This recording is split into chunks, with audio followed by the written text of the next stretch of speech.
বিনিয়োগের তুলনায় লাভ বেশি হয় মাশরুম চাষে ঝুঁকছেন পটুয়াখালীর উদ্যোক্তারা। তবে দরকার যথাযথ প্রশিক্ষণ আর ব্যাংক ঋণ।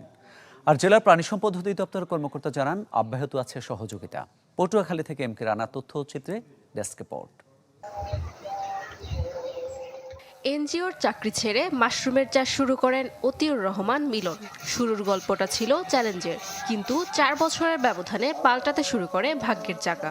2500 স্কয়ার ফিটের জায়গায় এখন 3টি শেড।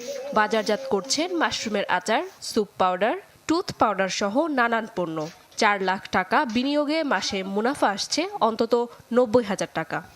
প্রচুর জায়গা জমির দরকার হয় না, মাত্র আমার ঘরটা 1000 স্কোয়ার ফিটের ভিতরেই দৈনিক 100 কেজি মাশরুমের সংগ্রহ করার উপযুক্ত এই ঘরটা। তো এটা একটা আমার বেশি জায়গা লাগতেছে না, এবং এটা কাঁচামালও খুব সহজলভ্য।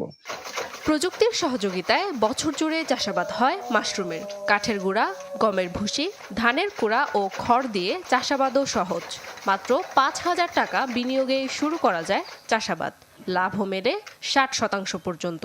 তাই আগ্রহ বাড়ছে তরুণদের। 12 জনে কাজ করতেছি, মোটামুটি দেয় ভালোই। সহজজাতভাবে সেল করা যায়, তাহলে তার এই মাশরুম পল্লীটা আরো দ্রুত অনেক আগায় যেতে পারবে। পুষ্টিগুণের পাশাপাশি রয়েছে বাণিজ্যিক চাহিদা, রপ্তানি হতে পারে দেশের বাইরেও। নানামুখী চ্যালেঞ্জে কাজে লাগানো যাচ্ছে না সম্ভাবনার পুরোটা।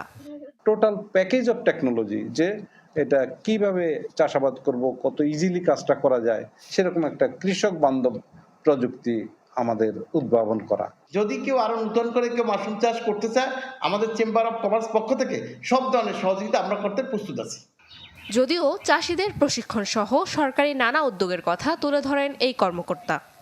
আমাদের বেশ কিছু কার্যক্রম আমরা পটুয়াখালীতে গ্রহণ করেছি। ওই প্রকল্পের আওতায় আমরা 30 জন কৃষক কৃষানীকে কিন্তু আমরা প্রশিক্ষিত করেছি। জেলায় আগের চেয়ে বাড়ছে মাশরুম চাষ, যেখান থেকে পাওয়া যাচ্ছে প্রতি মাসে অন্তত 15 ton mushroom. Desk report, channel 24।